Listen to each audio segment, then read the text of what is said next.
So I just finished watching The Ultimate Fighter season number 31, episode number 4, and yes, I'm recording on my laptop at the moment. I will be back to recording my videos regularly at the end of this week, but for now, this is what I've got, and I just wanted to talk about the episode. Let's talk about what I think about the season so far, what I think about the episode so far. I did miss episode 3 because I just couldn't find the episode. Honestly, ESPN, for some reason, just didn't broadcast it. I genuinely don't know what happened, but that doesn't matter. It's over now. But now let's talk about this episode. I watched Timur Valiev versus Trevor Wells. It was a pretty interesting kind of fight, right? Like, it was actually a lot closer than I thought. I thought Timur Valiev was going to dominate Trevor Wells. I really did.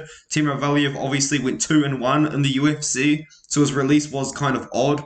And then Trevor Wells just hadn't really fought that level of competition before. So I kind of thought that we're going to see Timur Valiev put the wrestling shoes on and win the fight. But the fight was a lot more competitive than I thought it was. And I think the main reason why it was a lot more competitive than what I thought it was going to be was just because, Timur Valiev, his cardio wasn't really there. Maybe you could say it was because he had to cut weight twice, but he was really tired at the end of the first rounds, and Trevor Wells really should have capitalized a bit more on that. And even then, at the end of the second rounds, after Timur Valiev had dominated the rounds, he had about a minute where he was gassed out beyond all belief.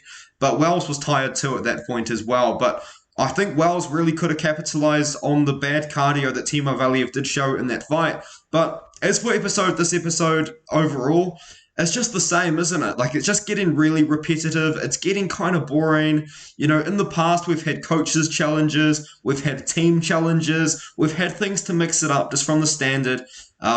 Introducing the fighters, watching the fighters train, a little bit of stuff in the house, learning about them, who they are, their family, and then the fight.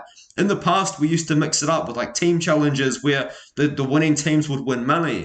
And then we would also do things like coaches challenges where if the coach won, they won money for their team, like all sorts of things. And we're just kind of not getting this at all anymore. And it's just a big shame that we're kind of losing out on these sort of things that make the show more entertaining, because these last few episodes have just been the same thing over and over and over again. But it seems like this next episode is going to bring a little bit of drama. It seems like Brad Katona is not too happy about being on Michael Chandler's team, because if you guys do know, Brad Katona trains at SBG Ireland with Conor McGregor, and I believe he wanted to be on Conor McGregor's team.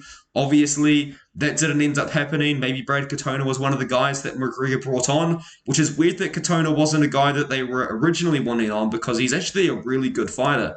But anyway, as for Katona, I think he definitely wins this fight, though, right? Even if he is having drama in the team or not, I definitely think Brad Katona beats Carlos Vera, who's a prospect that's 35 years old. Like a lot of UFC fighters are retired at 35 years old, and this guy's your prospect.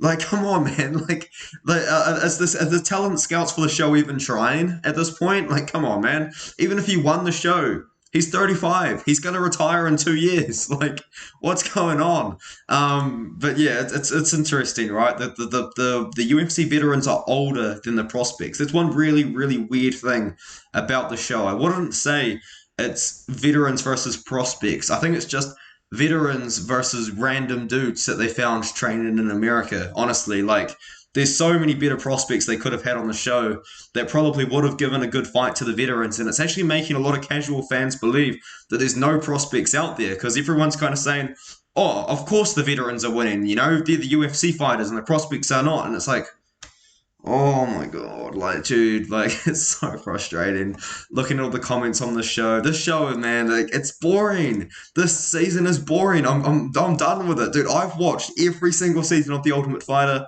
I don't know if that's a flex or not. It's probably not, but it is. I do love the show. I really, really do. I loved the Ultimate Fighter season where McGregor was coaching against Uriah Faber, and that was getting me excited. You know what I mean? I was like, man, like, I remember how fun Conor McGregor's season with Uriah Faber was. Let's hopefully get that again. And we're just not. We're just not getting that again, man. And it's just kind of Michael Chandler as well as kind of dominating the season.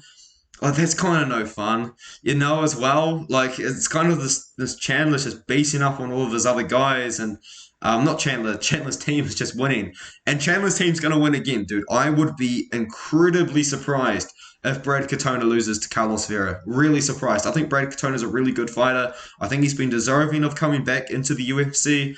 And I think he probably is one of the favorites to win the show, especially after I watched Timur Valiev gas out in that last episode. But let me know what you think about the show. I'm not going to keep these videos that I'm recording on my laptop too long because I understand they're probably pretty hard to watch with the poor audio quality. But let me know what you think. I mean, I think the show is getting repetitive.